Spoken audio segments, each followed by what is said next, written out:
नमस्कार दोस्तों, 2 questions 2 answers की सीरीज में आपका स्वागत है। तो आज के वो 2 क्वेश्चंस हैं। पहला कि जो अपना आरिवाल होता है उसके बीच में जो लगाने वाला पेड़ होता है उसको क्या बोला जाता है, और दूसरा क्वेश्चन कि हम लोग जो वो पेड़ लगाते हैं उसका काम क्या होता है।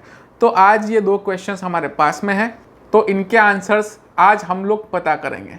तो पहला क्वेश्चन कि वो पेड़ होता क्या है, मतलब जो आरिवाल के बीच में जो गैप होती है उसके बीच में एक आपने देखा होगा ना, काला सा पेड़ लगा जाता है। इधर देखिए, तब आपको समझ में आएगा कि ये जो काला पेड़ लगाया जाता है इसको क्या बोला जाता है। तो इसको बहुत सारे लोग बोलते हैं रबर पेड़, कुछ लोग इसको इलास्टोमेरिक पेड़ बोलते हैं, और कुछ लोग इसको एक और टर्म बोलते हैं ईपीडीएम पेड़। तो एक्चुअली इसका टेक्निकल नाम होता क्या है? क्या हम लोग इसको रबर पेड़ बोल सकते हैं, क्या हम लोग इसको इलास्टोमेरिक पेड़ बोल सकते हैं, या फिर हम लोगों को इसको ईपीडीएम पेड़ बोलना चाहिए? तो तीनों में से हम लोगों को क्या बोलना चाहिए? तो अब यहाँ पे बात कर लेते हैं सबसे पहले रबर पेड़ की कि क्या हम लोग इसको रबर पेड़ बोल सकते हैं।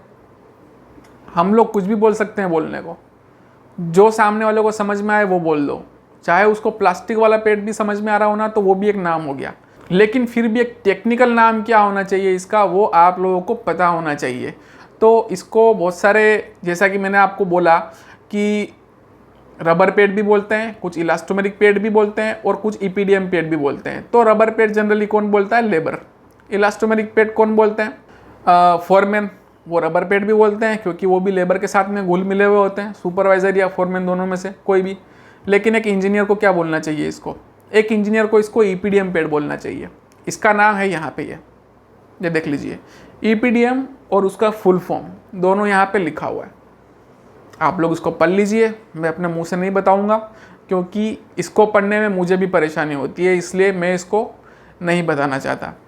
ठीक है ना, नाम यहाँ पे लिखा हुआ है, जो मुझे पता है वो मैं आपको बता रहा हूँ, तो ये देख लीजिए। तो सब लोग इसको ईपीडीएम पेड़ ही बोलेंगे, बाकी और कुछ नहीं। ये इसका एक टेक्निकल नाम होता है।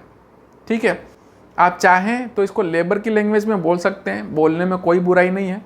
सामने वाले को समझ में आना चाहिए कि किस बारे में बात हो रही है, और कोई दिक्कत वाली बात नहीं है। लेकिन फिर भी आपको टेक्निकल नाम पता होना चाहिए कि टेक्निकल नाम क्या है। तो जैसा कि आप लोगों ने देखा कि टेक्निकल नाम ईपीडीएम का ये होता है। उसके बाद बारी आती है दूसरे क्वेश्चन की कि ईपीडीएम पेड़ क्यों यूज़ किया जाता है। तो आप में से कुछ बोलेंगे इसको कि जो आरिवाल की जो पैनल होती है उसके बीच की जो गैप होती है उसको मेंटेन करने के लिए। लेकिन सर थोड़ा सोच के देखिए कि उस गैप को हम लोग कंक्रीट में कुछ ऐसा शेप भी बना के मेंटेन कर सकते हैं।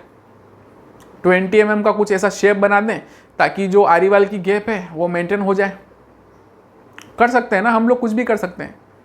ओवरऑल हम लोग इंजीनियर्स हैं, हम लोग कुछ भी सोच सकते हैं, है ना। उसके अलावा हम लोग उस पर कोई ऐसी चीज़ रख सकते हैं जो वहाँ पे डैमेज भी ना हो और हमारी 20 mm की गैप भी मेंटेन हो जाए।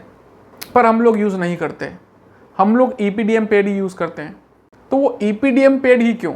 हम लोग और कोई दूसरी चीज़ वहाँ पे यूज़ क्यों नहीं कर सकते, और कोई दूसरा आइडिया क्यों नहीं लगा सकते?